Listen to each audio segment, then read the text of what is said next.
Eh, pues buenas tardes. Una disculpa por esta demora, pero sí había como todo un problema técnico, este, que bueno, pues afortunadamente ya lo pudimos resolver. Entonces, bueno, pues a nombre del Laboratorio para la Resolución de Conflictos Socioambientales, que forma parte del Centro Transdisciplinar Universitario para la Sustentabilidad, del Centro Mexicano de Derecho Ambiental y del Centro de Especialistas en Gestión Ambiental, les doy la más cordial bienvenida a esta presentación muestra, que es una presentación de un nuevo programa del laboratorio que se llama Asesorías Ejecutivas y Soluciones Aplicadas, ¿no? El objetivo de esta presentación muestra es abordar justamente nuestra propuesta a través del tema producción de bienes y servicios, conflictos emergentes Gracias. y desarrollo de capacidades post-COVID. Eh, si pudieran apagar sus micrófonos, todas las personas estaría muy bien porque si no se hace interferencia, ¿no? Entonces, bueno, la idea, como les decía, la intención es abordar esta propuesta de las asesorías a través de un tema que consideramos pertinente, que es el de producción de bienes y servicios, conflictos emergentes y desarrollo de capacidades post-COVID, con el enfoque particular de cada uno de nuestros panelistas, ¿no?, que nos acompañan en esta ocasión. Quisiera hacerles una breve introducción acerca del laboratorio. Hay personas que a lo mejor no lo conocen, pero viene al caso para darle como continuidad con esta pertinencia y este enfoque, ¿no? Quisiera yo platicarles que el laboratorio surge, digamos, por la necesidad de 3 instituciones de generar alianzas para ofrecer servicios de docencia, asesoría, generación de diagnósticos y estrategias, así como la intervención en conflictos socioambientales, ¿no?, desde la mirada y perspectiva académica, desde la mirada de la gestión y desde la mirada del derecho, ¿no? Dirigido este proyecto sobre todo a las personas, es decir, a las empresas y a las instituciones que quizás por falta de información y de herramientas no han tenido la claridad en la conformación, espacios y tiempos para echar a andar sus proyectos de desarrollo, ¿no? Y generando con ello pues fuertes conflictos que han representado pérdidas para todas las partes involucradas, ¿no? La intención del laboratorio es precisamente dar pautas para generar procesos de transformación de los conflictos y generar pues bien común tanto para las empresas como para las organizaciones y los actores sociales involucrados, ¿no?, en la conflictividad. Entonces fue así que este proyecto se alojó desde un inicio en el Centro Transdisciplinar Universitario para la Sustentabilidad, ¿no? La idea original justamente fue por nuestros socios fundadores aquí presentes, Cuauhtémoc León Díez, que es el director del Centro de Especialistas en Gestión Ambiental, Gustavo Alanís, que es el director del Centro Mexicano de Derecho Ambiental, y en su momento de Alejandro Guevara, que entonces era vicerrector académico de la Universidad Iberoamericana. Cuando el proyecto se aloja desde su inicio incluso para su diseño en el Centro Transdisciplinar Universitario para la Sustentabilidad, que es el Centrus, pues decimos que no hubo mejor lugar para alojar este proyecto porque pues gracias al impulso de José Alberto Lara aquí presente, pues el proyecto ha ido tomando forma y pues una forma muy generosa, ¿no?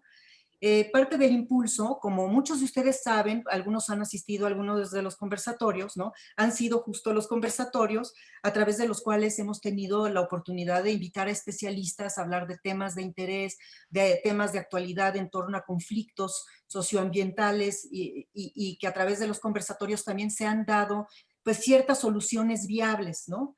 Pero justamente o sea, después de los conversatorios y a propósito de los conversatorios también, hemos recibido mensajes de algunas de las personas que han asistido, ¿no?, que hemos tenido una muy buena respuesta en 4 conversatorios que tuvimos, pero bueno, hay personas con las que hemos tenido interlocución y de las necesidades de ellas, pues fue que surgió la idea de invitar a las personas que ya han participado internamente en el laboratorio como asociadas, y también a las personas a las que hemos invitado a participar en los conversatorios a dar esta serie de asesorías ejecutivas con soluciones aplicadas, ¿no? ¿Por qué se llama así? Porque son asesorías que no se deben de dar en más de 4 horas por Zoom, precisamente para facilitar los procesos corporativos, institucionales o de organizaciones, ¿no? Que son procesos que se han hecho más difíciles o se han atorado aún más por la pandemia, ¿no? Entonces, la idea con estas asesorías es dar soluciones prácticas a conflictos y a problemas muy específicos de acuerdo a las necesidades que tienen pues, las empresas y las instituciones y aquellas personas que soliciten nuestros servicios, ¿no? Entonces, bueno, antes de dar formalmente inicio al tema que nos reúne ahora, quiero leerles también una lista de independientemente de que por medio de la invitación se les mandó un catálogo con las asesorías, sí me gustaría dar lectura un poco para aterrizar los temas y luego ya dar inicio al tema que nos mueve ahora, ¿no? La lista de las asesorías que ofrecemos son las siguientes, ¿no? Porque además, bueno, a través de estas asesorías quiero hacer como patente que hay soluciones para diferentes cosas. Por ejemplo, tenemos temas de soluciones a la inversión, ¿no? Como la asesoría que se llama Retorno Social de la Inversión, una herramienta para prevenir conflictos socioambientales, que dará José Alberto Lara, y justamente a él le pedimos que para esta charla nos diera una probadita de su tema, porque es un tema esencial en esta época y del cual nos puede dar, pues, nos puede dar como muchas herramientas y a lo mejor se pueden generar buenos frutos, ¿no? También un tema de inversión que ofrecemos es inversión colaborativa empresarial de Gabriela Orozco Carrera. Tenemos también temas que involucran comunicación eficaz, mediación de conflictos, diálogos y negociación, como por ejemplo evaluación de impacto social y estrategias de diálogo del doctor Cuauhtémoc León, la mediación como una respuesta pacífica a los conflictos socioambientales del maestro Gustavo Alanís, diseño y facilitación de procesos de diálogo y o de desarrollo de capacidades de la doctora Mara Hernández, el marco Acción sin Daño como un criterio de intervención en territorio de la maestra Rosario Espinosa Martínez y habilidades y herramientas de comunicación para generar dinámicas colaborativas en proyectos multiactor de la doctora Alejandra Betanzo de la Rosa. Estoy poniendo ahorita los títulos académicos porque nos interesa que ustedes sepan que bueno, son personas que tienen, digamos, como mucha experiencia tanto en el ámbito académico como investigadoras y como docentes, pero también en el ámbito de campo como propiamente, también son practicantes, ¿no?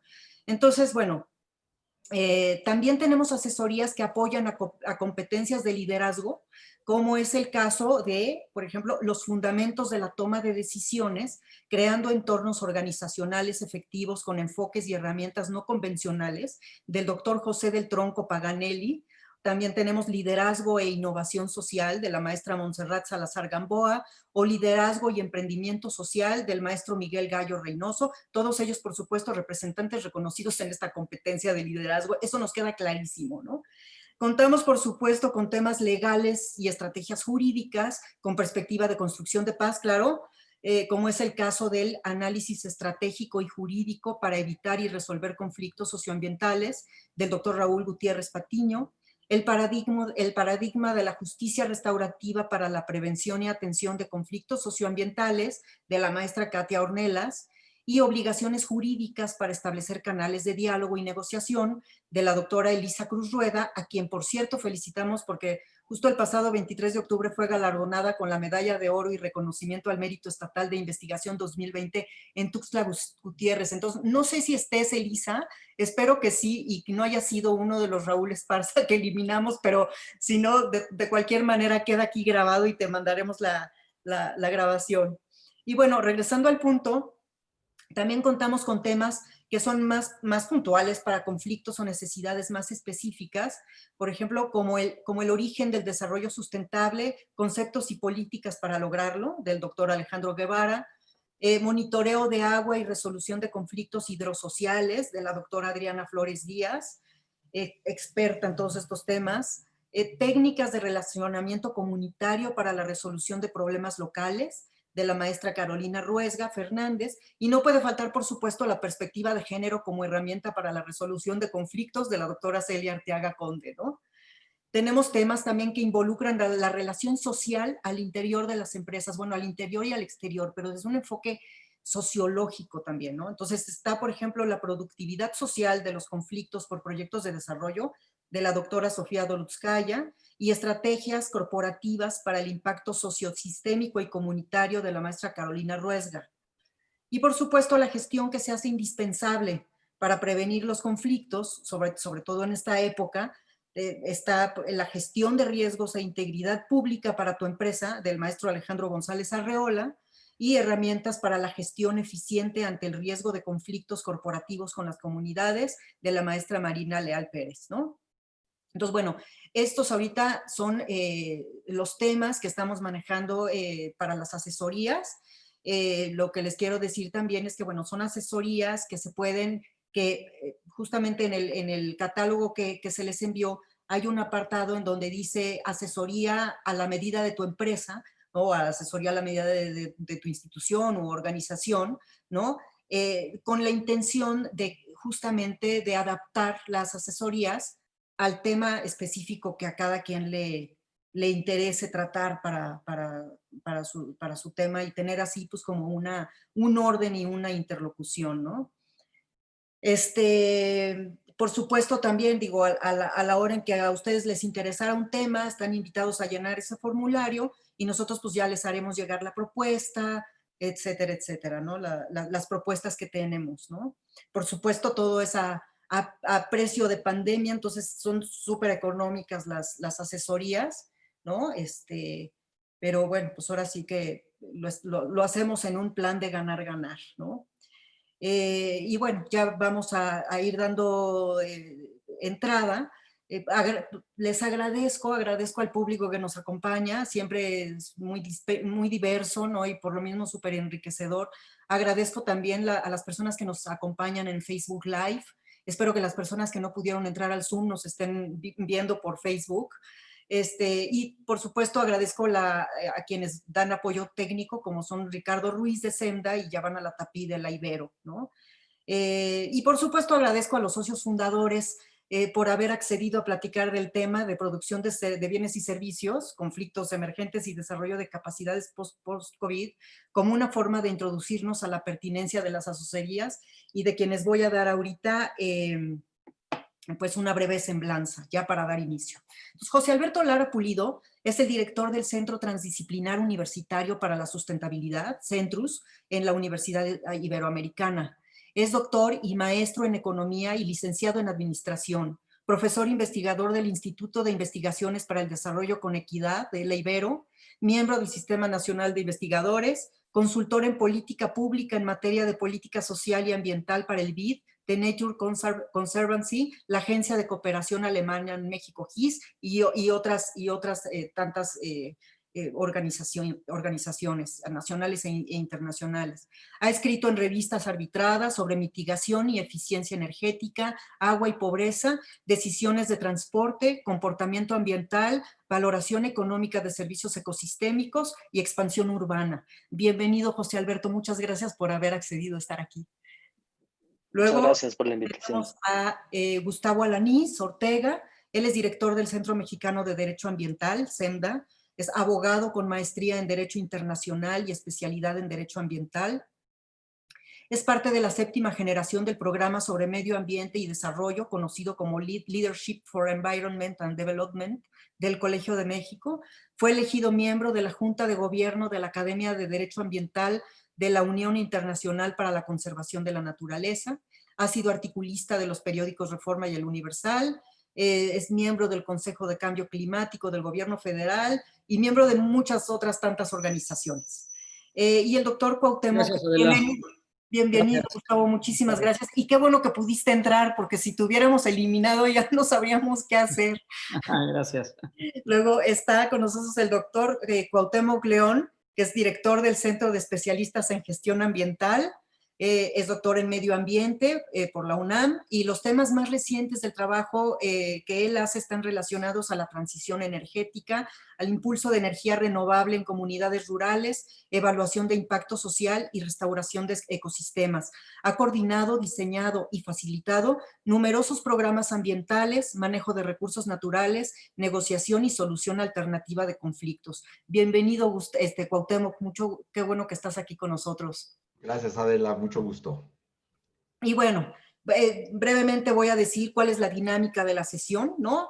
Ya disponemos en realidad de hora y media todavía, lo cual es bastante bueno, pero pues para la cantidad de temas espero que nos dé tiempo. Entonces, lo que queda de la primera hora, o si no es que un poco más, estará destinada a la conversación propiamente de los ponentes, ¿no? Con algunas preguntas que yo misma les voy a hacer. La siguiente media hora les leeré algunas preguntas que algunas personas que nos acompañan hicieron en los formularios, ¿no? En los formularios que se les hizo llegar con la invitación. Y por último, se abrirá el panel a las preguntas del público en general, aunque bueno, pues no prometo que se contesten todas, pero bueno, haremos todo lo posible. Entonces, bueno, qué bueno que ahorita tienen cerrados sus micrófonos y entonces, bueno, pues muchísimas gracias y damos ahora sí inicio formalmente a la charla. Entonces, para empezar, me gustaría que nos digan, José Alberto, Cuauhtémoc, Gustavo, ¿qué ha sucedido con la producción de bienes y servicios a raíz de la pandemia? O sea, ¿qué ha sucedido? ¿Qué se espera? ¿Y cómo se puede restablecer de manera efectiva? Me gustaría que primero hablaran en términos generales para luego tratar el tema después con el enfoque de cada quien. Entonces, bueno, ¿quién quisiera empezar? Pues si no tienen inconveniente, intento, digamos, responder para abrir boca. Lo que estamos viendo así en general en términos de bienes y servicios, es lo que todo el mundo está atento y lo sabe, en términos de conflictividad, para no decir un poco obviedades, sería que muchos de los temas que ya estaban expresados como crisis de lucha territorial o de lucha de recursos, siguen su curso y siguen expresándose. Digamos, sería el caso del agua por la termoeléctrica en el estado de Morelos. O sea, no importa la pandemia, sigue su curso, tienes la lucha social, tienes la lucha por los recursos, la negación y la resistencia. Agravada, por supuesto, por el crimen de uno de sus líderes. Esa sería una pauta. La otra pauta son una especie de adormecimiento de algunos de la lucha o de los conflictos sociales. Por ejemplo, el caso de los pescadores ribereños, por ejemplo, de la península de Yucatán, donde al empezar la crisis se cae el mercado, se cae el consumo y entonces tienes que la pesca ya no tiene sentido porque no la pueden almacenar, no la pueden congelar por más tiempo, la demanda de las grandes ciudades se cae, incluso la demanda de las exportaciones. Lo mismo pasa con los pescadores ribereños de Baja California, que de un día a otro China deja de consumir o Europa deja de consumir y si eran exportadores no se puede. Pero las luchas internas entre ellos se adormecen, digamos. Esa será como una suerte de otra pauta. Y una tercera pauta que estamos viendo, digamos, en este anterior, los servicios asociados a turismo y la demanda y el mundo moviéndose con consumidores en restaurantes, pues, se adormece o se queda en latencia y eso está produciendo una crisis económica que tan pronto empiece, que esa es mi apuesta, más que mi apuesta, mi pronóstico, tan pronto empiece el consumo de nuevo, esas crisis que ya había de pesca ilegal en este caso y de competencia por territorios y por recursos, se va a ver incrementada exponencialmente, porque además van a tener la demanda y la necesidad acumulada de la pobreza y del ingreso.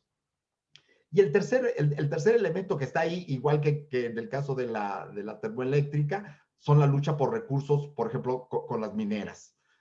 no dejan de estar presentes, no dejan de producir y por lo tanto los conflictos provocados por la contaminación o por la expropiación o por la apropiación de los recursos naturales de muchas de estas comunidades están ahí. Es decir, tendríamos las mismas crisis, los mismos conflictos sociales, algunos adormecidos que van a emerger muy fuerte y otros que siguen igual de fortalecidos o igual de tensos o de polarizados, pero que no necesariamente la prensa da cuenta de ellos. Por lo pronto, Adela. Muchas gracias, Cuauhtémoc. No sé si alguno de ustedes dos, Gustavo, José Alberto, quisieran añadir algo. Pues nada más en esa misma línea de a lo mejor valía la pena agregar que en efecto la conflictividad de agua o minera o termos o renovables no solo sigue, sino se incrementa, ¿no? Y desde el más alto nivel del Ejecutivo Federal, lo vimos el fin de semana pasado cuando el presidente dice que las energías renovables son un sofisma, ¿no? Y diciendo que hará todo lo posible por fortalecer a la Comisión Federal de Electricidad y a Petróleos Mexicanos, cueste lo que cueste en dinero y desde el punto de vista legal. Y obviamente, pues lo que ya dio a conocer es que va a promover una reforma constitucional para efectos de poder llevar a cabo eso. Entonces, Cuauhtémoc decía, la lucha continúa. Sí, por supuesto que la lucha ha continuado. El mejor ejemplo creo que es lo que hemos vivido en renovables con los actos de autoridad, con los acuerdos del SENACE y de la CENER y luego con las tarifas de porteo por parte de la Comisión Federal de Electricidad, aumentando en algunos casos hasta 800%, ¿no? Entonces hay una batalla, ¿no? Hace rato leía yo a Alfonso Romo y decía que no nos entendemos, ¿no? En ese tema y pues es claro que no hay un entendimiento, hay una pugna, obviamente hay intereses de todo tipo, pero me parece que es importante poner esto en el contexto del COVID, porque no obstante la emergencia sanitaria y no obstante la situación de emergencia, diría yo, por la que está pasando México con casi 90,000 muertos ya, eso es secundario, ¿no? La pandemia no es el tema, ¿no? Los temas son los de la agenda presidencial, los temas son los de la mañanera, eh, y si la gente sigue muriendo, pues que siga muriendo. La estrategia está perfecta, vamos bien, tenemos a los mejores científicos, etcétera, ¿no? Entonces hay una pugna también por desviar la atención de los temas prioritarios de la emergencia nacional, que no solo es la pandemia, sino que es la economía y es la parte financiera y es la parte social, pero también es la parte de la seguridad, etcétera, ¿no? Entonces me parece que nos tenemos que enfocar en realmente cuáles son estas prioridades y atenderlas atinadamente. Muy bien, muchas gracias. José Alberto, ¿tienes algo que agregar o Yo, pues nada más agregaría algo sobre la línea que comentaba Gustavo. Esto último que comentó de desviar la atención me parece totalmente relevante y dramático, porque por un lado tenemos una pandemia que está, digamos, captando toda la atención de la gente, pero al mismo tiempo, como dice Gustavo, tienes a las mañaneras que desvían la atención de eso. Entonces, ni uno ni otro, o sea, no estamos sabiendo, conociendo o poniendo atención en las cosas que siguen importando, pues, como decía Cuauhtémoc, o sea, los procesos siguen, los temas siguen, los conflictos siguen, pero a nivel informativo no sabemos nada. ¿Y qué tiene que ver eso con los conflictos? Pues que cuando esto empiece a amainar un poco la pandemia, nos daremos cuenta que está hecho un enredo todo y que esos conflictos siguen ahí pues, y posiblemente más exacerbados.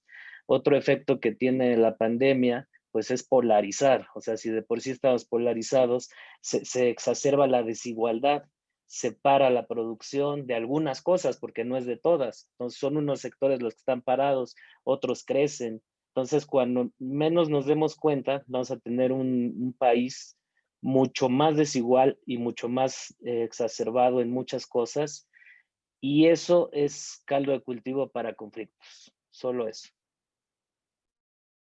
Y bueno, en ese contexto, claro, aquí ya tenemos como un panorama, ¿no? Están los conflictos existentes, como dice Cuauhtémoc, el adormecimiento de las luchas y las crisis, y también los que no han parado de trabajar y que han detonado también como otras problemáticas, la lucha frente al autoritarismo, el aumento al 800%, como dice Gustavo, la falta de entendimiento en los temas, en fin, el punto es que, como dices tú, José Alberto, es desviar la atención, ¿no? Lo que dice Gustavo es este conflicto que tenemos de la problemática de la pandemia contra el desvío de la atención en las mañaneras, en fin, por una serie de cuestiones y de intereses. ¿Cuál es, en ese sentido, en qué nos debemos de centrar? O sea, ¿cuáles serían en ese sentido los conflictos emergentes que ustedes han detectado en las empresas o en las instituciones desde que empezó la pandemia, de los cuales no nos hemos dado cuenta y que debemos atender? Si me permites, Adela, o sea, bordando un poco con lo que dijo Alberto y Gustavo, lo que a lo que nos estamos enfrentando es en estos, digamos, de enero a la fecha, en términos institucionales no ha cambiado mucho. O sea, habría que leer digamos, el comportamiento del gobierno está dejando, desde mi punto de vista, aislados a muchos sectores empresariales. ¿Por qué? Porque aislados o por su cuenta, digamos, ¿no? Un poco más, menos custodiados. Pero eso, en términos de los conflictos, hace que nos preguntemos, bueno, ¿y dónde estarían las capacidades de unos y otros, de cualquiera de los que formen sectores, para propiciar el diálogo? ¿Desde dónde podría uno pensar? Y entonces te das cuenta que algunas instituciones que ya están tomadas físicamente, el Instituto Nacional de Pueblos Indígenas, la Comisión de Derechos Humanos, tomadas.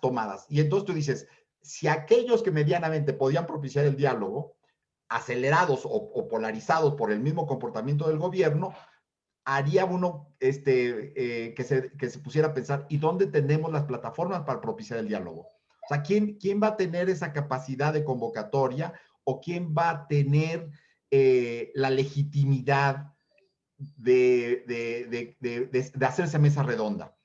Y ahí es donde fue que nosotros pensamos cosas como el propio laboratorio, o sea, uniendo fuerzas para poder crear esas capacidades y esas estrategias de uno y otro sector o de uno y otra empresa.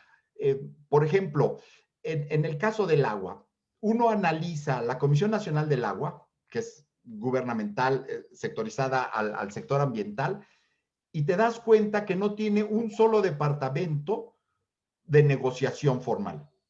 Porque podría uno esperar en la estructura que tuviera áreas de negociación o capacidades para propiciar el diálogo ellos mismos y de negociación. Pues no la tienes. Entonces, digamos que lo preocupante es que en este periodo de paréntesis económico o de debacle económica por razones de salud, lo que tienes es un deterioro, erosión y no un incremento en las capacidades de negociación o de diálogo.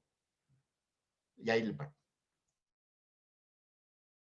Bueno, justamente, Gustavo, tú tienes una propuesta a través de las asesorías que tiene que ver justo con la mediación y el diálogo al interior de las empresas, ¿no? Yo diría, Adela, que para efectos de que haya esta mediación y este diálogo, creo que es bien importante, si bien el tema de agua es fundamental, me gustaría como abrir un poquito más. Por ejemplo, ¿qué pasa con los temas petroleros, los temas de los puertos, los desarrollos inmobiliarios, las plantas cementeras, la minería que ya mencionamos, las siderúrgicas, ¿no? El sector eléctrico, ¿no?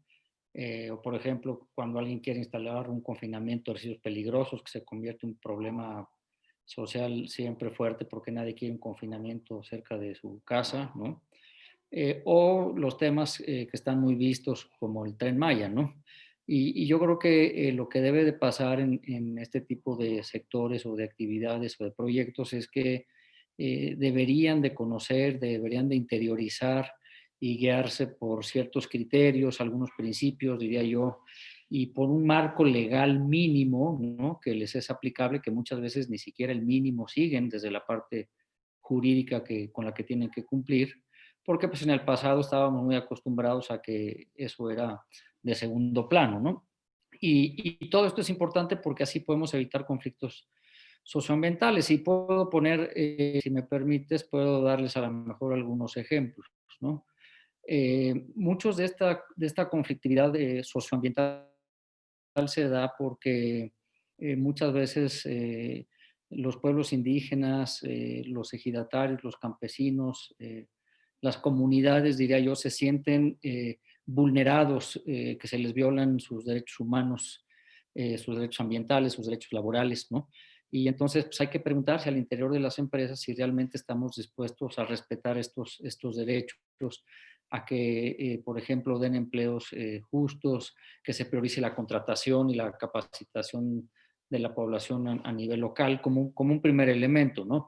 Uno segundo pudiera ser el poder realmente entender y en consecuencia respetar las preocupaciones que tiene la gente a nivel local, que muchas veces viniendo de afuera no las entendemos, ¿no? Temas como, por ejemplo, la identidad o los temas de la cultura, de las costumbres, los valores que tiene la población hacia su interior, ¿no? Y muchas veces lo que hacen es que por acción o por omisión, pero dividen socialmente a la comunidad o generan discriminación y eso pues genera un problemón ya no solo con las empresas, sino al interior de la propia comunidad, ¿no? Y si estuviéramos hablando en el caso, por ejemplo, diría yo, de la minería, ¿no? Pues habría que preguntarnos si están dispuestos, por ejemplo, a seguir siempre los más altos estándares que tiene la industria, ¿no? No necesariamente los métodos o las prácticas más baratas, que a veces es el caso, ¿no? ¿Qué tantos fondos, por ejemplo, pueden garantizar para la limpieza, para atender accidentes, ¿no? Para el cierre de las instalaciones, para la restauración de los sitios, ¿no? Esto un poco con la idea de, al final del ciclo, digamos, devolverle a las cosas el estado en el que se encontraban o algo parecido a eso, ¿no? También creo que es importante, algo que hemos notado es que hay como un detrimento, como que se hace de menos aquellos sitios que son declarados como patrimonio ambiental de la humanidad o, por ejemplo, cuando hay humedales de importancia no solo nacional, sino también internacional, cuando hay áreas que son importantes, digamos, culturalmente hablando, ambientalmente hablando, o zonas sagradas para los pueblos y comunidades indígenas, como es el caso de los huirráricas, por ejemplo, ¿no?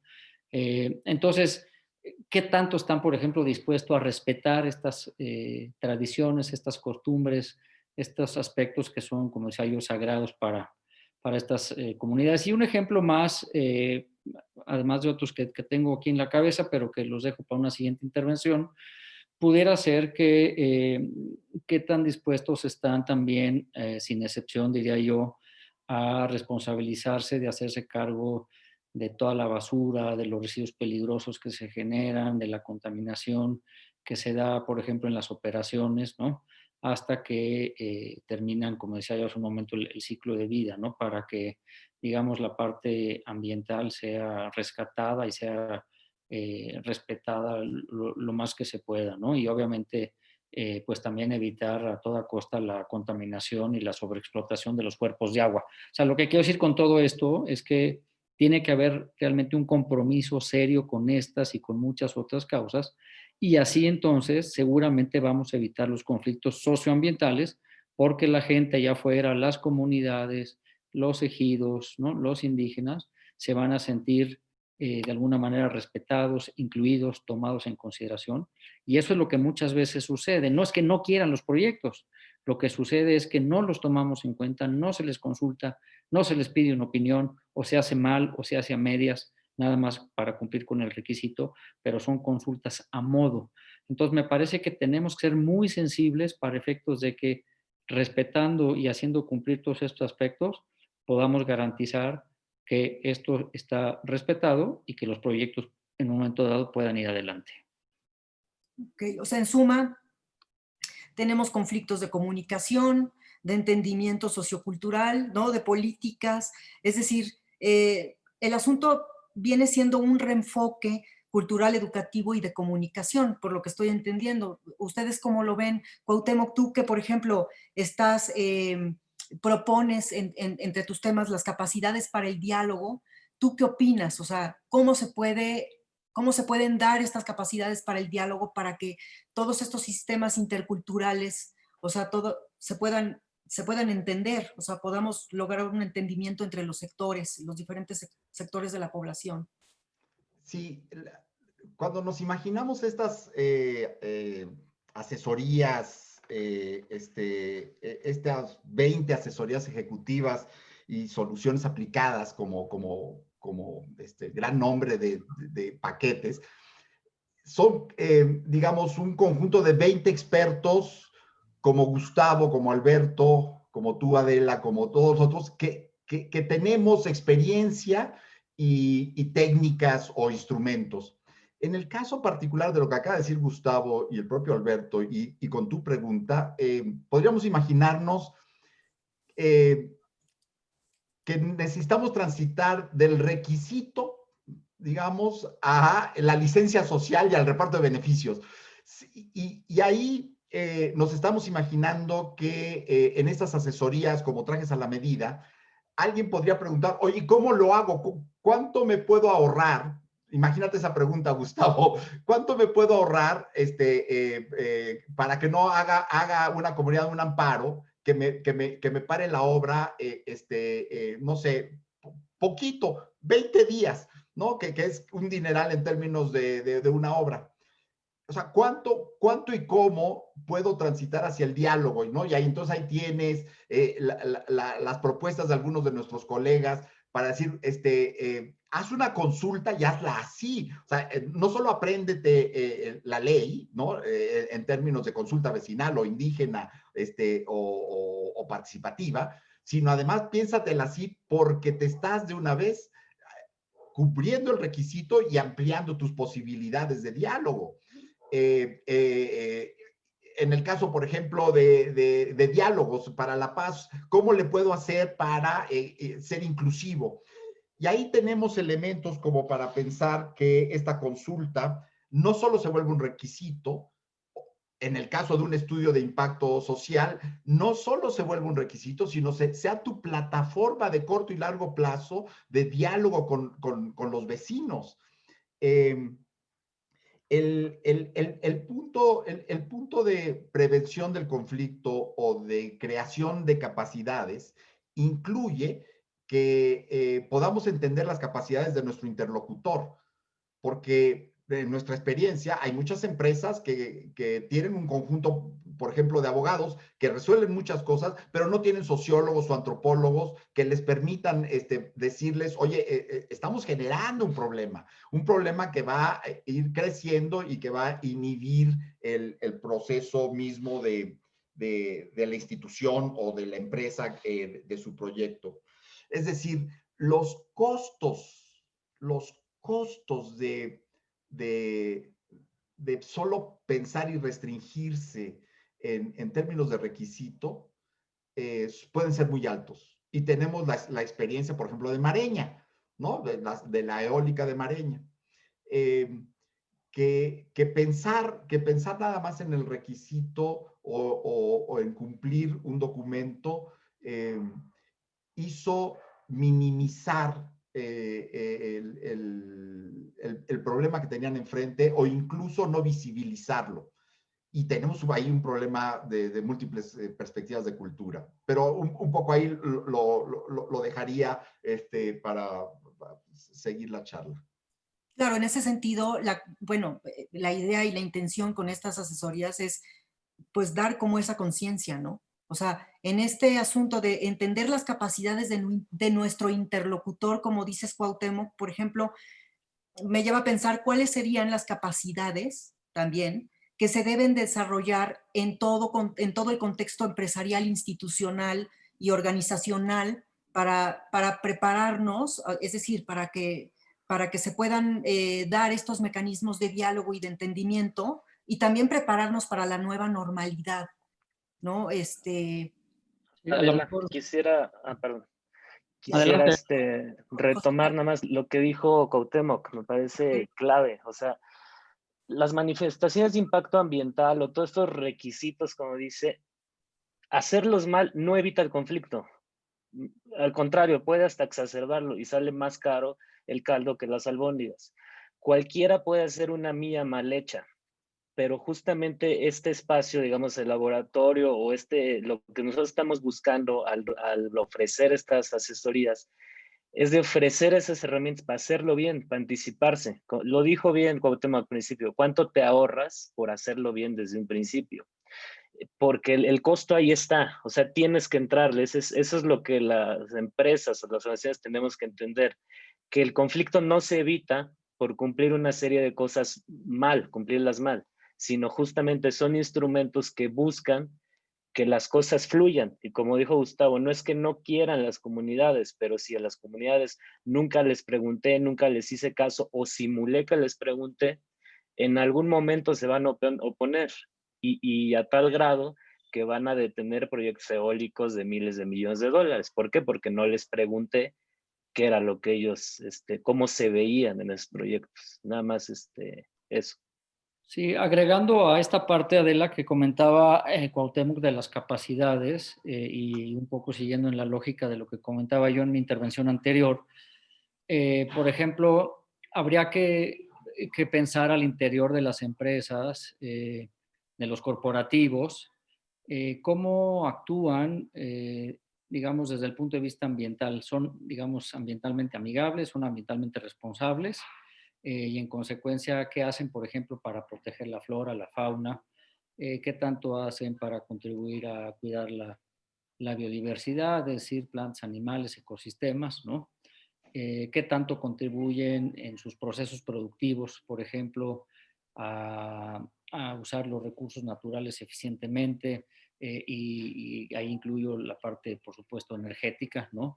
¿Por qué? Porque pues creo que una de las tendencias globales es justamente minimizar, entre otras cosas, la generación de gases de efecto invernadero, ¿no? ¿Por qué? Pues entre otras cosas, no contribuir con los temas del calentamiento global. Entonces, ¿qué tanto estamos haciendo en ese sentido? O a lo mejor no, pero porque no tenemos las capacidades para hacerlo, ¿no? O, por ejemplo, ¿qué pasaría en el tema de riesgos, ¿no? Y de los impactos que puede acarrear una actividad, un proceso para una población local, ¿no? Entonces, cómo ante una posibilidad de un riesgo, de un impacto, de una emergencia, ¿no? También si tenemos o no las capacidades, por ejemplo, para informarle a la gente al respecto de estas cosas, ¿no? O si en algún momento dado le preguntamos a la gente sobre alguna cosa que voy a hacer, cuál era su opinión, ¿no? Por ejemplo, me refiero a que los tomemos como parte de la toma de una decisión ambiental. Y esto lo refiero porque tiene mucho que ver con el principio 10 de la Declaración de Río sobre Medio Ambiente y Desarrollo, y ahora con el Acuerdo de Escazú, ¿no? Que son dos acuerdos ambientales internacionales, que entre otras cosas establecen que el público, la sociedad, debe de tener la oportunidad suficiente, razonable, para efectos de participar en los procesos de toma de decisiones ambientales, ¿no? Entonces, por ejemplo, tenemos las capacidades para fomentar que la sociedad se involucre con mi proyecto, con mi actividad, o a lo mejor pues todavía no las tenemos, ¿no? También, por ejemplo, qué tantas capacidades tienen para poder llevar a cabo diálogos informados, diálogos, diría yo, inclusivos con estas comunidades, ¿no? Qué tanto compromiso, qué tanta capacidad tienen para ser transparentes, qué tanta capacidad tienen para difundir y compartir información que sea relevante sobre sus actividades y que se tenga que conocer allá afuera, por ejemplo, por parte de los trabajadores o de los vecinos o por supuesto también los propios consumidores, ¿no? Entonces, habría que analizar todo esto de esas capacidades, ¿no? Por ejemplo, capacidades y diría yo también voluntad, porque, por ejemplo, estoy pensando en la posibilidad de que digas, pues no solo yo me audito, sino que yo tengo un verificador, un fiscalizador independiente que analiza mi información, mi desempeño y la hace el conocimiento público. ¿Estoy abierto a eso? ¿Tengo la voluntad? ¿Tengo la capacidad? ¿O todavía no? ¿No? Y finalmente, diría yo un par de comentarios más. ¿Qué tanta capacidad tienen en su, de alguna manera ya lo dije hace un momento, pero qué tanta capacidad tienen en su relación, ¿no? En su relacionamiento? Por ejemplo, pues digo, ya hablé yo de varios sectores, ya hablé de las comunidades y de los indígenas y de los campesinos, etcétera, ¿no? Pero cómo se conducen a nivel del gobierno, ¿no? Particularmente ahora que la situación supuestamente es una situación distinta y que la relación con el poder y con el gobierno pues tiene que ser con altos estándares éticos, ¿no? Entonces, hay la capacidad, por ejemplo, también para esto, ¿no? Y finalmente, un tema más que pongo sobre la mesa es si tienen la capacidad para contribuir al desarrollo y al bienestar de la comunidad, ¿no?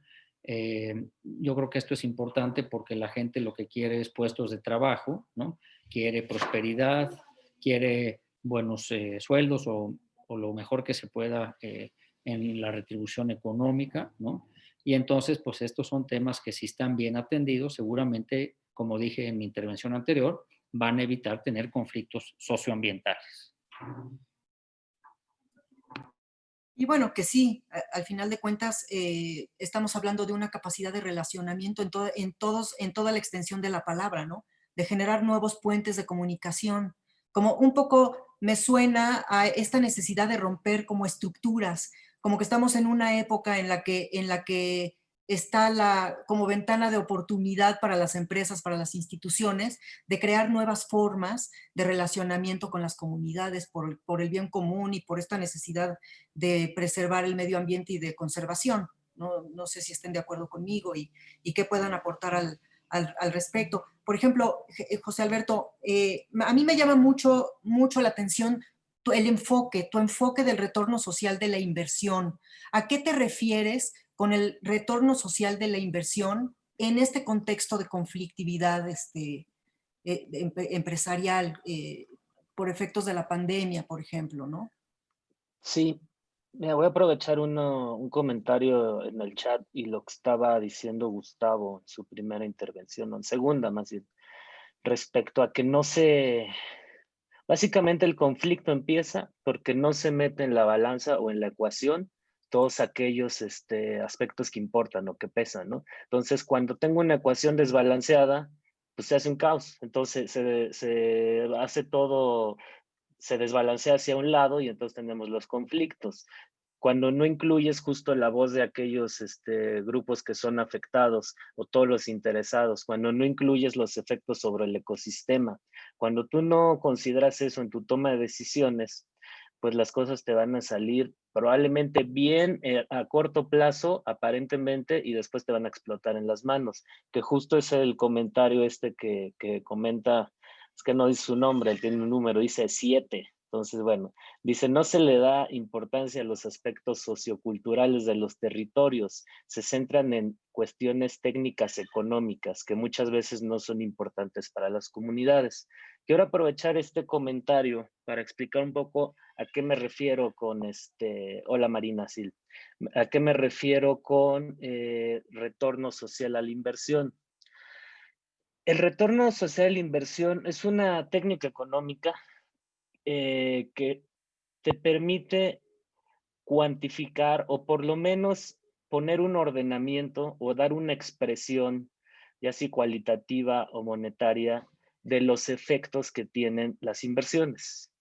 Porque hay beneficios y costos en cada cosa que nosotros elegimos. No todos son beneficios ni todos son costos. El problema es que si nos circunscribimos solamente a la contabilidad de los costos y beneficios privados, es decir, cuánto voy a ganar por extraer tal material y cuánto voy a pagar por esa mano de obra directa. Si solo hacemos esa cuenta, pues aparentemente la cuenta es muy favorable para la empresa, pero no se está considerando el efecto sobre el medio ambiente y los potenciales conflictos. Y lo que quiero dar a entender es que no es una cuestión meramente ética. Dejemos, o sea, que si bien la ética es importante y debe guiar, digamos, yo soy un fiel creyente de que la ética es la única que modifica el comportamiento a largo plazo y la única vía a la que le debemos apostar, bueno, más a largo plazo. A corto plazo también tenemos que pensar en incentivos, en cómo alinear los incentivos de todos los que están ahí. Es decir, la empresa que está extrayendo, está bien que gane, pero tiene que hacerlo de una forma en que no su ganancia sea a costa de los demás. Y como esos ejemplos hay muchos, como el ejemplo que comenté hace rato de las plantas eólicas, está bien que se genere energía, qué bueno, la necesitamos, pero necesitamos meter en la ecuación todo, a las comunidades que le estoy poniendo esas plantas en medio de donde habitan, y tengo que poner en la ecuación la naturaleza. Entonces, bueno, retomando el tema, todo esto de lo que estoy hablando, hay formas de cuantificarlo, ya sea con pesos y centavos, que le doy en parte la razón a Marina, que dice, a las comunidades luego no te quieren oír pesos y centavos, está bien, pero lo podemos expresar en pesos y centavos o en cantidades. Es decir, a ver, tu inversión va a tener tales impactos, vas a destrozar tantas hectáreas de selva, al mismo tiempo vas a generar tantos empleos. Esa, digamos, es una forma de expresarlo, pero otro tipo de proyectos puede ser todo lo contrario. Dices, ok, no genera tantas ganancias esto, pero preservas el ecosistema y eso te está dando agua, por ejemplo, y el agua la puedes expresar en metros cúbicos. O con esta obra tú vas a proteger tantas vidas humanas. Es decir, es tratar de poner en la ecuación todos estos elementos. Es ir más allá del análisis financiero que hacen las empresas y hacer un análisis social basado en indicadores tanto monetarios como de otra índole. Evidentemente en este espacio no es fácil expresar lo que estoy diciendo así en abstracto. Necesitaría un ejemplo. No lo voy a hacer porque, de hecho, es a lo que me he dedicado básicamente los últimos años. Lo hago justamente, por ejemplo, organismos internacionales quieren lanzar un proyecto, entonces necesitan tener una cuantificación del efecto de ese proyecto a nivel social. Entonces ahí es cuando me contratan para hacer ese análisis y decir, mira, ok, este es el panorama global, social. Esto es lo que gana, digamos, el ente privado, pero esto es lo que gana o pierde la sociedad. Es algo muy práctico, pues lo que quiero decir es una metodología muy práctica que desgraciadamente en las empresas, a pesar de ser más o menos sencilla, no se tiene internalizada y no se considera, porque en las empresas no se va más allá del análisis financiero. Y lo que quiero decir es que este análisis que estoy diciendo sí te da esa parte financiera, te responde la pregunta de cuánto dinero va a entrar en mi bolsa, pero también te responde a cuánto va a entrar a la bolsa del mundo o cuánto le estás quitando a la bolsa del mundo. Entonces es un indicador, es una medida preventiva de conflictos. E incluso puede ser correctiva si se maneja bien. No te lo va a solucionar, evidentemente, el análisis económico, pero te da información, te informa la toma de decisiones y mejor información, mejores decisiones. Eso diría, pues, por el momento. Gracias, José Alberto. Bueno, justo, ¿no? Retomando, ¿no? Esta parte del tu enfoque en cuanto a que pues hay que considerar todas las variables desde un principio para generar como una balanza desde un principio, es decir, no solamente considerar lo que estás haciendo ahorita, sino el efecto que se va a provocar a partir de toda la estrategia que estás haciendo aquí y ahora, ¿no? Que va más allá de lo económico, como dices, que es lo social. Me llama mucho la atención un comentario que hace Adrián Páramo para todos, y porque viene al caso. Y él dice, ay, es que ya se me brincó el comentario, pero espérame tantito, ¿por dónde está? Dice, perdón, siento que la discusión está enfocada a empresas buscando asesorías para ser más ambientalmente y socialmente ambientales. Pregunta eso, de quienes estamos aquí, ¿cuántas personas trabajan en grandes empresas? Adrián, mira, no sé, en realidad la respuesta que se recibió de muchas personas que se registraron para asistir son de empresas y son de instituciones, pero aún así consideramos que todos estos temas repercuten y pueden servirle a todas las personas que estén. Es decir, son digamos, como temas en los cuales, pues, si es para una organización puede aplicar el mismo efecto del retorno social de la inversión de la que platica Cuauhtémoc, pero también puede haber una conciencia acerca de los procesos de diálogo, de mediación y de negociación de los conflictos socioambientales que ha planteado Cuauhtémoc. Entonces, espero haber respondido tu pregunta y, Sí. y bueno, pues continuamos, pero un poco para contestar. Si me permites, Adela, un poco usando, digamos, no usando, sino atendiendo la pregunta de Adrián Páramo. ¿Puedo? Claro, por supuesto. Yo quisiera mostrarles un libro que por supuesto va a aparecer al revés,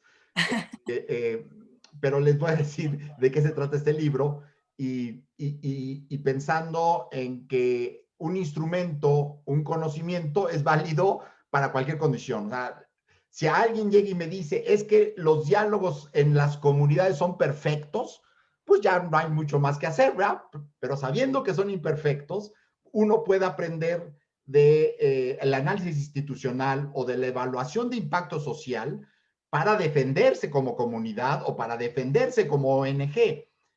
El usar el indicador que dice Alberto, entenderlo, calculado para la empresa o calculado desde las comunidades, te sirve como instrumento de diálogo o como instrumento de defensa o como instrumento de negociación. Este librito que les decía es un libro escrito por Luis Miguel Díaz, que por desgracia falleció, y se llama Manejo de conflictos desde la sabiduría del cine y las canciones.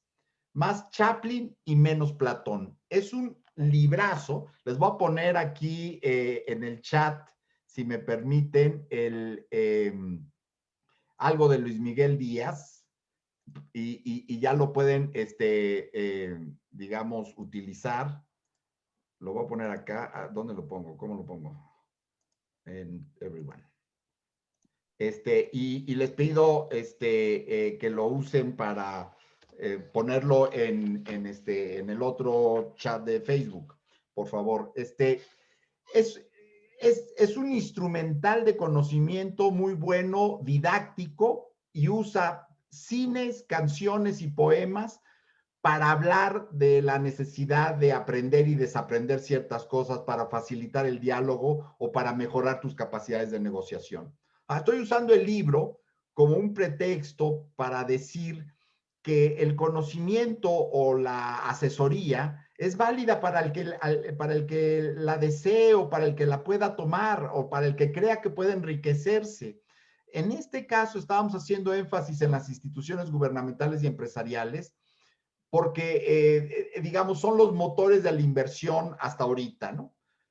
Pero en términos de cómo usar el conocimiento para el diálogo y cómo propiciarlo, se me ocurren una infinidad de ejemplos, Adela, que pueden ser útiles. O sea, aquí están estos de referencia, para que alguien pueda ir y comprarlo y apropiarse de eso. Pero se me ocurren muchos elementos de técnicas de diálogo y de técnicas de negociación y de técnicas de analíticas que pueden ser útiles para cualquiera, o sea, para cualquiera que quiera hacerse de estos instrumentos. Sí, y yo agregaría, Cuauhtémoc, si me permites, estando completamente de acuerdo con lo que mencionaste tú, igual Adela, me parece que hay una serie de principios, ¿no? Por ejemplo, que también encontramos en el Pacto Global de la ONU, ¿no? Que tienen que ver con todos los sectores y con los desarrolladores, los inversionistas, las empresas, el gobierno, los tres niveles de gobierno, sociedad civil, etcétera, ¿no? Que yo creo que a todos al final del día somos interesados, por ejemplo, en el respeto a los derechos humanos, ¿no? O en que se cumplan ciertos estándares mínimos en materia laboral, como por ejemplo el echar fuera la contratación de trabajo infantil, ¿no? O los temas de que se pueda abolir la discriminación en el empleo, ¿no? O ya mencionamos aquí la necesidad de mantener enfoques preventivos en materia ambiental, ¿no? Y el tema de la responsabilidad socioambiental que tenemos todos, ¿no? Todos los sectores, ¿no? O el interés que tendríamos.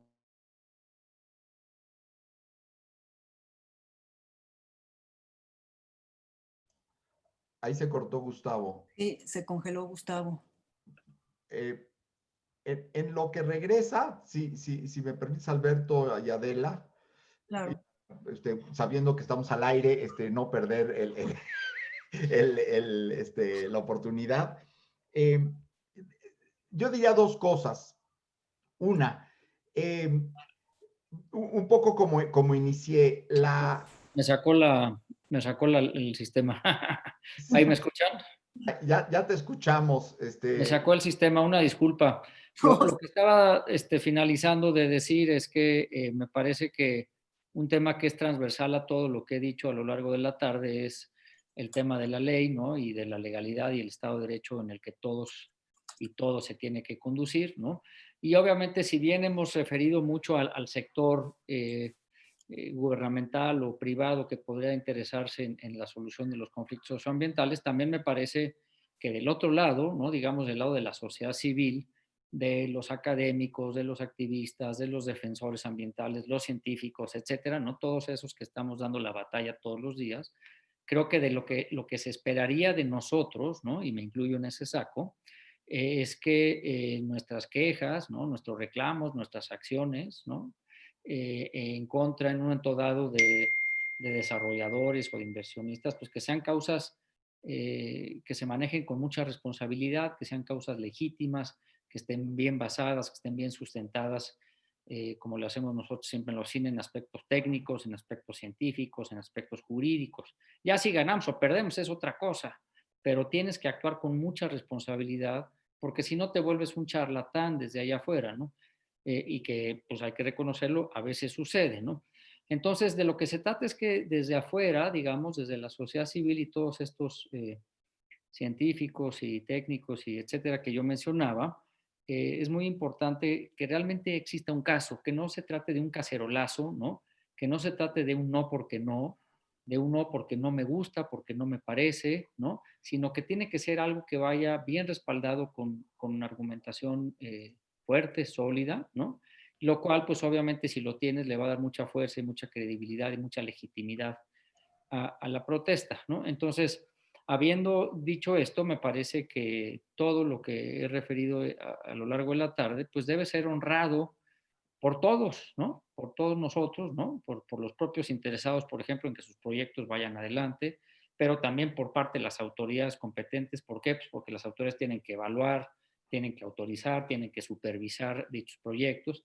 Y obviamente, pues nosotros desde allá afuera, desde la sociedad, porque, pues como ustedes saben, la sociedad cada vez está más vigilante, ¿no? Y está alzando la voz con mucha fuerza cuando considera que en base a estos aspectos que decía yo, ¿no? De lo técnico, lo científico y lo jurídico, hay algún proyecto, alguna obra, alguna actividad que está fuera de los parámetros con los que debe de cumplir. Entonces, me parece que a lo que yo apelo aquí es a que en todos estos a los que les es aplicable lo que hemos venido comentando, se tenga la sensibilidad suficiente, ¿no? Para que en efecto, si todo esto se lleva a cabo, pues los conflictos socioambientales irían dramáticamente, diría yo, a la baja. Que es justamente, pues justamente lo que busca el laboratorio, ¿no? O sea, el laboratorio justamente a través de estas miradas de gestión, digamos, de este respaldo legal, también de este respaldo como en la investigación, al final de cuentas, pues está buscando ser un interventor justo y estratégico en toda la conflictividad socioambiental, ¿no?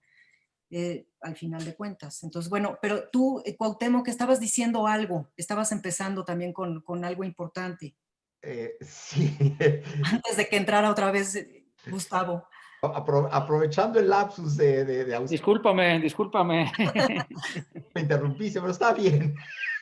Mira, quizá uno de los elementos al que más le podríamos sacar jugo ahora es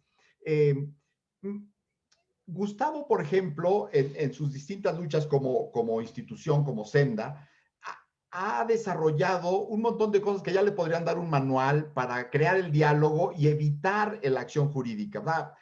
Por supuesto, su instrumental principal es la acción jurídica, pero yo como testigo de paralelo de Senda, puedo decir que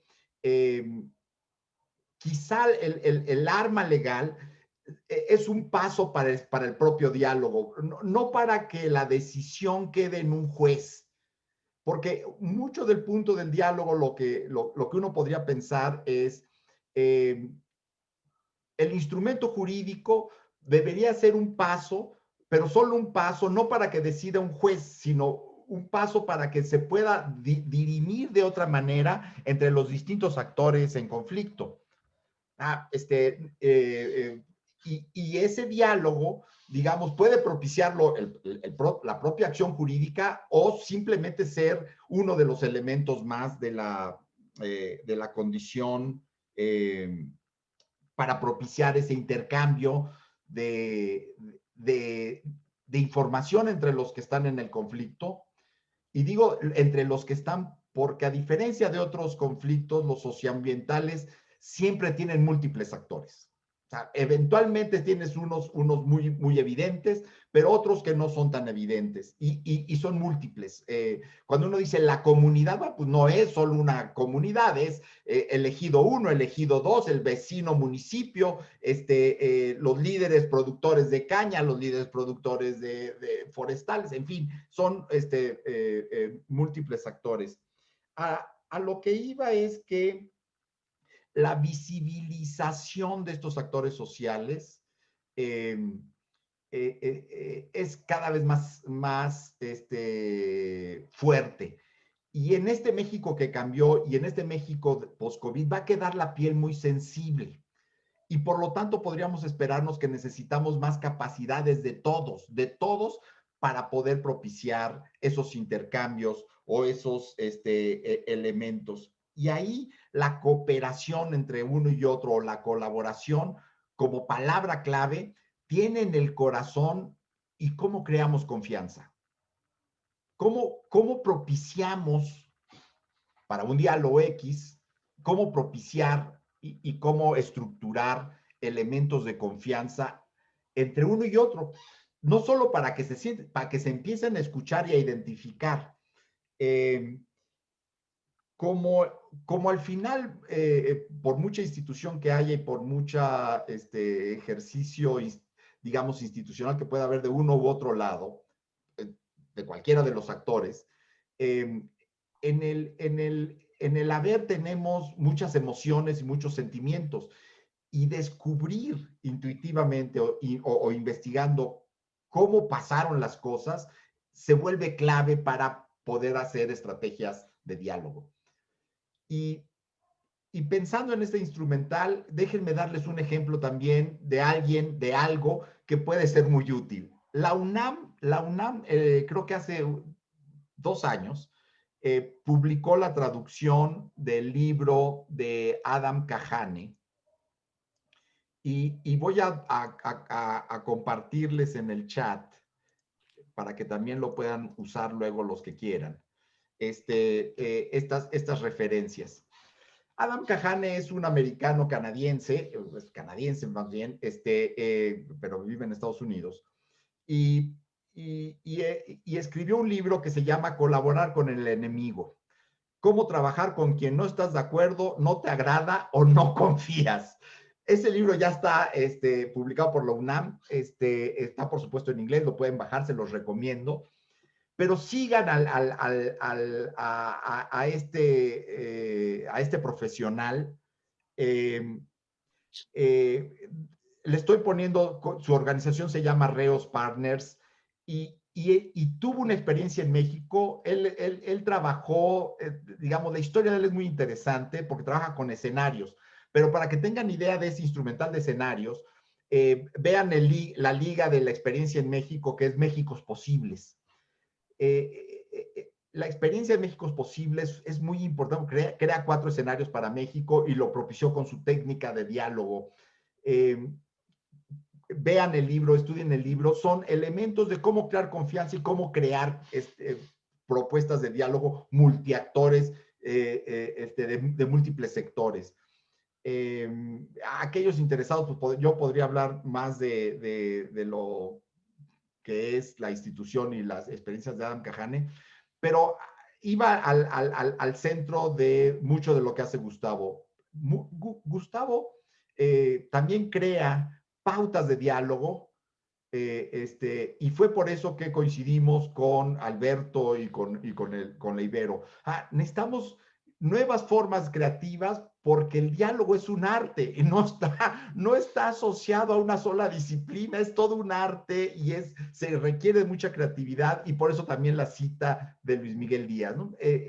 Porque son de los documentos más creativos que yo me he encontrado para flexibilizar, para crear una especie de yoga del diálogo institucional, donde requieres crear confianza en el otro y donde nos sirve a cualquiera, desde para dialogar con tu pareja y tu familia hasta cómo creas el equipo de trabajo y, por supuesto, cómo propicias el diálogo en un conflicto como los que estamos diciendo.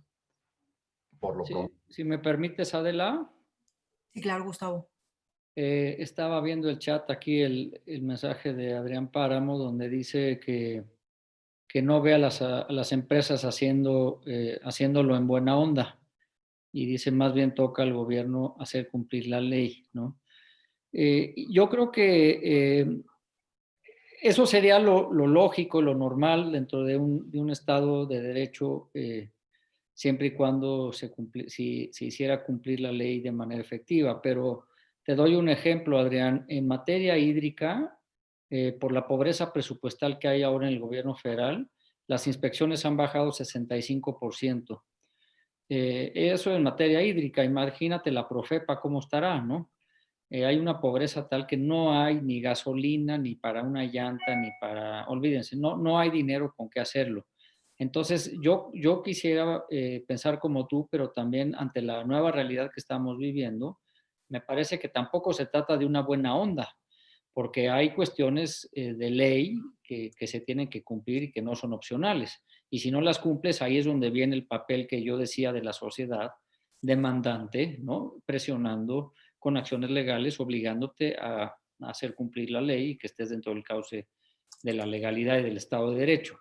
Entonces, sí, reitero, eso sería lo ideal, pero cada vez veo más difícil este rol del Estado porque se está achicando la institucionalidad, se está quedando con pocos brazos, con pocos recursos, incluidos los financieros, y sería difícil entonces que sea la propia autoridad. Más bien tratemos de ir a los enfoques. Por ejemplo, si tú ves la Ley General del Equilibrio Ecológico y la Protección al Ambiente, tiene dentro de los instrumentos de política ambiental, tiene todo este tema de autorregulación y auditorías ambientales, ¿no? Si la gente hiciera consciente a nivel de las empresas sobre esto, pues otro gallo estaría cantando.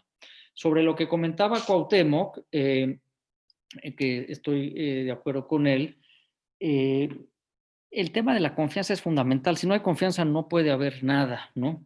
Y eso es, creo que lo que ha faltado, ¿no? O sea, es muy difícil ver que se sienten a una mesa dos partes en disputa, ¿no? ¿Por qué? Pues porque desconfían el uno del otro, ¿no? Entonces yo creo que desconfían uno del otro incluso sin saber siquiera qué quiere el otro muchas veces, ¿no? Y este ejemplo lo he platicado en otras conversaciones. Cuando tuve un primer acercamiento a los temas de mediación, el experto nos decía que habían logrado finalmente que dos partes se sentaran a la mesa para ver si podían poner de acuerdo en algo, ¿no? Y la disputa era una toronja, ¿no? Pero no sabía uno qué quería y el otro tampoco. Y entonces resulta pues que el de un extremo quería la cáscara y el otro quería los gajos. Entonces era perfectamente compatible el interés de ambos, pero como no se hablaban, como no estaban dispuestos a sentarse a la mesa, pues simplemente seguían en conflicto. Entonces, tomando esto en consideración, pues yo creo que hay que darse la oportunidad, por lo menos, de sentarse para ver qué quiere el otro. Hay que escuchar, ¿no? Hay que respetar. No necesariamente vamos a estar de acuerdo con el otro, pero por lo menos respetar su punto de vista y tener esa voluntad y esa disposición necesaria y suficiente para poder entrar a un ejercicio de esta naturaleza. Gracias, Gustavo. Bueno, para ir cerrando, digamos, esta parte, bueno, dado que los conflictos socioambientales son multiactor, ¿no? Entonces se necesitan estrategias sólidas con un enfoque de retorno social de la inversión, como dice José Alberto, para que desde un principio haya un equilibrio y una visión a futuro, ¿no? Sobre las consecuencias que se pueden generar, tener una visión de justicia como una forma de propiciar el diálogo, o sea, como un puente de comunicación. Y para ello, pues es necesario generar mecanismos para desarrollar habilidades de comunicación, ¿no? Donde haya procesos de sensibilización, justamente para generar confianza, despertar la creatividad, etcétera. O sea, lo que quiero decir con esto es que todos estos enfoques, todos estos, digamos, todo lo que ustedes han dicho, lo que han compartido, no solamente sirve a las empresas, sino es algo que todo mundo busca. Es decir, lo pueden buscar las empresas, pero también lo buscan las instituciones, pero también lo buscan las organizaciones y también lo buscan los actores sociales. O sea, al final de cuentas, todas estas estrategias que se están ofreciendo son estrategias que les pueden servir, o sea, a todo el mundo, porque son estrategias que son buscadas desde una parte muy humana, desde una parte de construir paz, ¿no? Esa es como la intención fundamental. Entonces, bueno, un poco para cerrar con esta parte de la charla, me gustaría que en breve, si pudieran compartir algunas herramientas, algunas herramientas cada uno de ustedes, para pasar, digamos, me gustaría después pasar como a la segunda parte, que es pues enfocarnos en algunas preguntas que nos hicieron por anticipado y después ya irnos con las preguntas del público. Entonces, si tienen alguna sugerencia de alguna herramienta específica, de acuerdo a lo que se ha comentado en este panel, pues estaría muy padre que fueran con algo, ¿no? Adela, si me permites, a lo mejor usando estos dos elementos que les compartí, tanto estos dos libros, digamos, estas dos personas, y comentar sobre algunas propuestas que vienen en este libro, pero quizá también, ahora que lo pienso, si me das un segundo, pongo otra cosa.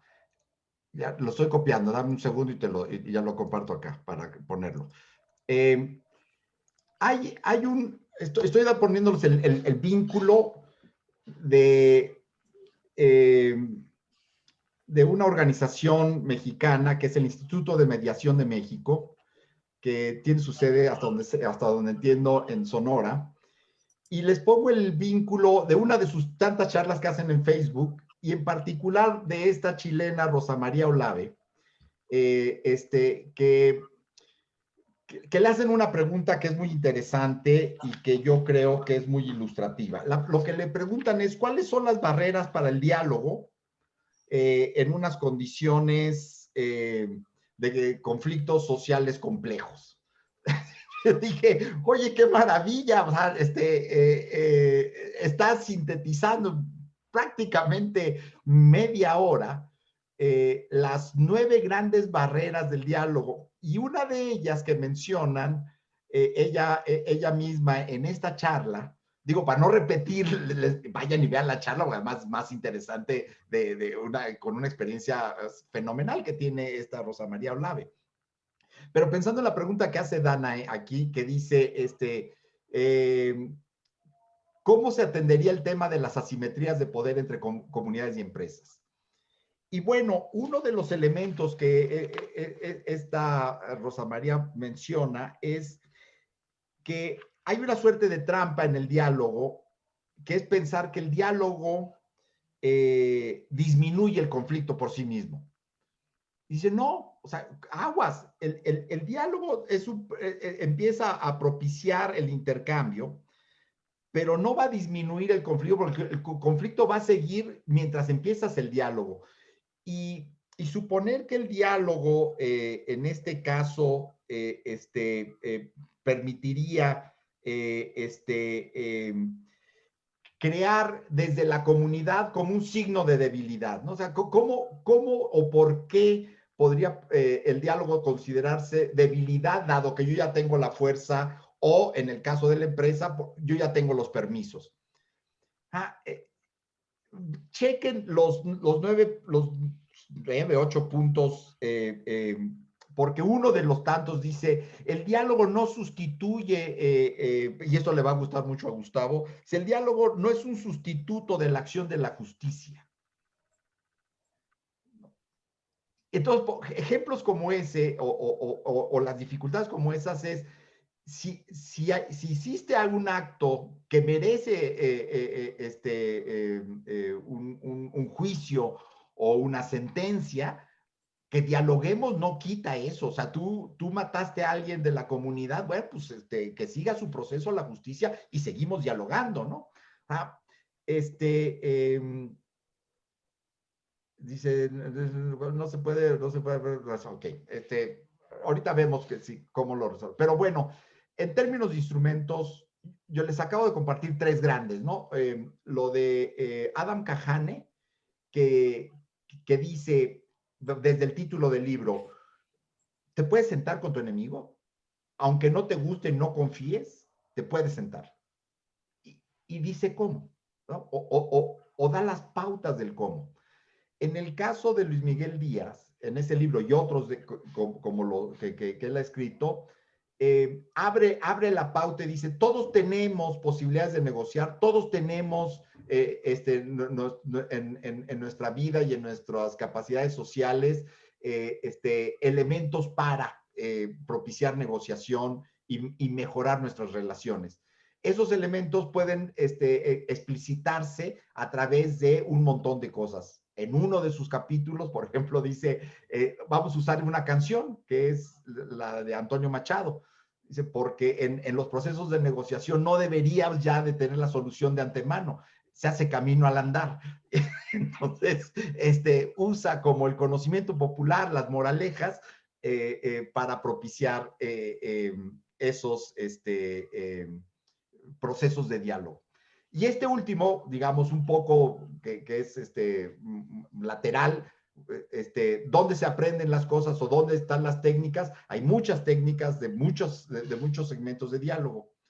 El último quizá que quisiera resaltar y que da la pauta a través de los escenarios Adam Kahane es, atiendan y vean cómo construye los escenarios, cómo el crear los escenarios de manera conjunta con los que están en conflicto o con los que están interviniendo, se vuelve la pauta del propio diálogo y no la solución del problema, sino cómo crear y si no hacemos nada, ¿cómo se va a ver esto? Y si no sucede, ¿cómo se ve esto? Y lo construyen entre todos, hacen entrevistas previas, por supuesto, para construirlos, pero sus técnicas son muy buenas. Y ahí le pararía un poco compartiendo estos 3 grandes elementos como parte de una de tantas y múltiples técnicas creativas. Si me permiten, a mí ahorita se me ocurre una frase a propósito de esto de qué pasa si te sientas con el enemigo, ¿no? Me acordé de una frase del creador del arte marcial Aikido, que es Morihei Ueshiba, que decía que para la máxima relación, decía, darle al enemigo todas las oportunidades de hacer la paz, ¿no? Entonces, es todo un asunto relacional de estás con tu enemigo y no te estás enfocando en la problemática, sino en ver de qué manera vas a conciliar con el aparente enemigo, ¿no? Entonces, me acordé de esa frase, entonces, se me hace, pues, fundamental para los procesos de diálogo también, ¿no? Bueno, Gustavo, José Alberto, ¿quieren añadir algo en cuanto a herramientas porque ya se nos empieza a ir el tiempo? Son las 5:36 y me gustaría, digo, han contestado, al final de cuentas han contestado a las preguntas que ha hecho el público presente, pero no me gustaría cerrar sin de alguna manera sacar las preguntas que se habían hecho en el formulario con antelación. Sí, mira, Adela, a lo mejor 3 comentarios en relación a esto último que venía comentando Cuauhtémoc y lo que tú preguntabas. Lo primero es que siempre hay que preguntarse si sentarse o no sentarse, pero al final del día yo personalmente soy de la idea de hay que sentarse. No te compromete a nada, ¿no? No te obliga a nada, ¿no? Y sí te da la oportunidad de a lo mejor destrabar una situación de una mala comunicación, un malentendido, etcétera, ¿no? Me parece que para efectos de poder hacerlo habría que tener ciertos lineamientos, ¿no? Y algunas reglas muy claras, ¿no? De en qué consiste o cómo debe darse, para efectos de que no se preste una mala interpretación de que ya se sentaron y entonces ya se compraron, ya se negociaron, ya les dieron una lana, todo lo que ya sabemos que culturalmente se dice, ¿no? Entonces también mucha gente tiene temor a sentarse por lo que vayan a decir allá afuera, ¿no? Entonces hay que hacer a un lado este tipo de situaciones y realmente enfrentarlo con toda la claridad, la honestidad y la objetividad que un acercamiento debe de tener. Ahora, con respecto al tema de los permisos que decía Cuauhtémoc, pues sí, puedes tener todos los permisos, pero hay uno que si no lo tienes, pues no vas a arrancar nunca, ¿no? Y que es el permiso o la licencia social, ¿no? O sea, tú puedes tener tus autorizaciones de impacto ambiental, puedes cumplir con los ordenamientos ecológicos del territorio, puedes cumplir con los lineamientos de un decreto de un área natural protegida, un plan de manejo, ya sea federal, estatal, ¿no? Es decir, puedes cumplir con todo lo que la ley te marca, pero si socialmente no lograste, por las razones que sean, convencer a ser parte del proceso a la gente de la comunidad, a los ejidos, a los comuneros, a los ejidatarios, a los pueblos indígenas, va a ser realmente, porque la experiencia así lo dice, va a ser realmente complejo, ¿no? El querer intentar echar a andar un proyecto porque te vas a vivir con el conflicto socioambiental permanentemente, los vas a tener encima, los vas a tener físicamente en el lugar, lo vas a tener en medios, los vas a tener con acciones legales, etcétera, ¿no? Entonces, me parece que el tema de la licencia social es importante y es algo que se debe de intentar lograr desde el principio, ¿no? De manera preventiva, antes de hacer cualquier cosa. Lo que sucede muchas veces es que ya cuando se generó el problema, cuando ya estalló el cohete, pues es cuando vienen a pedir ayuda, ¿no? Y es cuando ya se hace la situación un poco más compleja. Respondiendo a tu pregunta de cuáles serían las herramientas, Adela, o cuáles pueden ser algunas herramientas, de manera muy breve y muy simple diría 2, ¿no? Que de hecho Cuauhtémoc me lo mencionó hace rato, que sería el tema de usar las distintas acciones legales que puedes interponer para que eso te pueda dar un lugar en la mesa, ¿no? Que puede ser desde una denuncia popular en Profepa hasta un juicio, un recurso de revisión, un juicio de nulidad, un amparo, ¿no? Y a otras cosas que puedes hacer a nivel internacional y de cabildeo, etcétera. Y la segunda es que puedes utilizar herramientas que ya están, por ejemplo, en la Ley General del Equilibrio Ecológico y la Protección al Ambiente, como es participar, por decir algo, en la formulación de los ordenamientos ecológicos del territorio o participar en las consultas públicas en materia de impacto ambiental y en las reuniones públicas de información o participar haciendo las denuncias conforme al 189 de la ley. En fin, hay una multiplicidad de espacios de participación social que son herramientas para eso y para incidir, que muchas veces no se utilizan en parte porque no se conocen. Gracias, gracias Gustavo. José Alberto. Pues yo quisiera nada más, digo, de herramientas específicas, bueno, pues hay una que yo conozco en particular, que es la priorización multicriterio. Es una metodología sencilla, pero para que funcione se tienen que dar ciertas condiciones. Simplemente sientas a un grupo de personas que establezcan ellos mismos las cosas que les importan, y esto, la ventaja de este enfoque es que no es económico nada más como el que yo comenté hace un rato. Este es meramente cualitativo. La gente dice qué le importa, cuestiones éticas, ambientales, sociales, y de común acuerdo tratan de llegar a un consenso a través de la priorización, es decir, esto es lo que me importa y estas son las posibles opciones.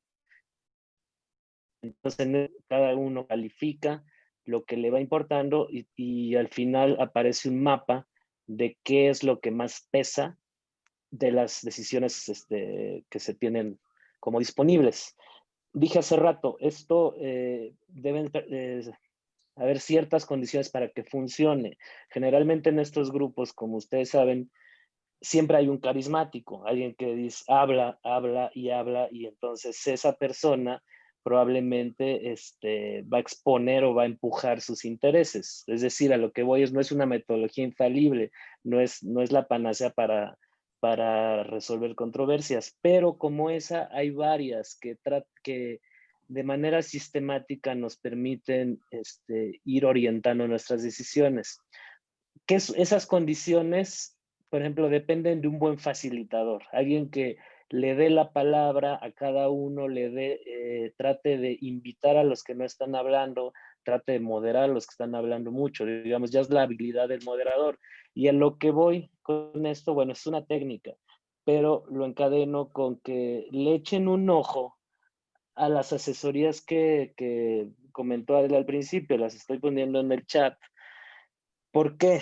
Porque sí hay un buen pool de expertos ahí, digo, o sea, simplemente con los dos que están aquí, Cuauhtémoc y Gustavo, digo, que es una muestra, con eso queda más que demostrado el tipo de expertos que tenemos en el laboratorio, ¿no? Pero sí echen un ojo a otros. Entonces, hay muy diversas visiones, muy diversas perspectivas.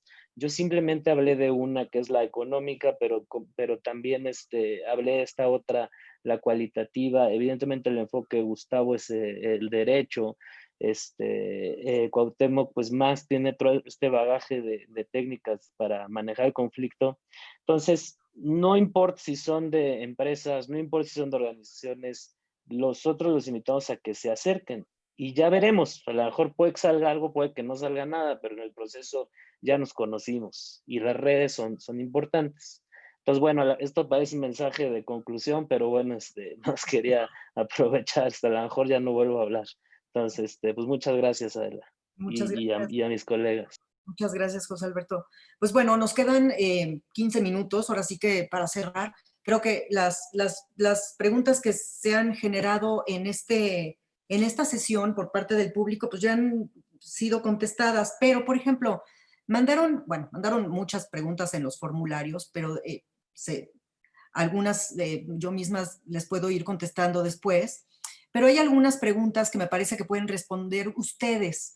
Se las voy a ir leyendo y bueno, son 4, básicamente, que dice, bueno, a Moisés Mazariegos le motiva a aprender asesoría para el trabajo del cuidado del medio ambiente mediante producciones orgánicas. ¿Ustedes qué recomendarían en ese sentido? ¿Por qué no lees varias para ver cuál pescamos? Esa es buena idea, mira. Bueno, esa es una. De Patricia Roji, ¿qué herramientas recomendarían para identificación y resolución de conflictos con partes interesadas? O sea, para la identificación. De Ana María Palomo González, que bueno, a ella le interesa finalmente lo que pueda surgir en post-COVID, ¿no? O sea, ¿cuáles serán como las consecuencias de todo esto? Y Cecilio Solís Librado pregunta cómo vislumbran la empresa indígena. Esas son 4 preguntas que me parece que son más como para ustedes. Las demás preguntas han sido más como de qué se necesita para entrar, etcétera, etcétera, que ya yo misma se las iré contestando por correo electrónico. Si me permites, mira, para la producción orgánica o para la indígena, realmente yo no tengo, creo que no es el foro, o sea, no creo que no tenemos por lo menos yo no tengo más que decirle pues, a través de las redes, y bueno, creo que aquí ya Adrián Páramo le dice, ya lo puede asesorar, entonces ya ahí tiene un vínculo directamente. Gracias, Adrián. Gracias. Para la empresa indígena solo puedo decirles, hay muchas oportunidades post-COVID porque se están haciendo cosas muy interesantes, pero no necesariamente tiene que ver con la plataforma de conflictividad que estamos manejando. La única que yo quisiera comentar es un poco lo que dijo Patricia, cómo se identifican. Hay muchas técnicas. Una de ellas puedes encontrarla en este libro de Cajane, donde hace entrevistas como para saber una máxima que tienen los historiadores. Los historiadores dicen que el problema de la historia es la historia del problema. Si alguien a través de entrevistas o de la creación de pautas de qué pasó, cómo pasó, cuándo creció, cómo creció, la historia del problema te va a permitir saber quiénes son los actores y cuáles son los valores. Entonces, un mapa de actores es generalmente lo que se construye. No nos da tiempo aquí como para decirte en qué consiste. Hay muchas técnicas. Hay en el pool del equipo y de la red del laboratorio, por lo pronto en estos 20 listados de expertos, hay muchos que podrían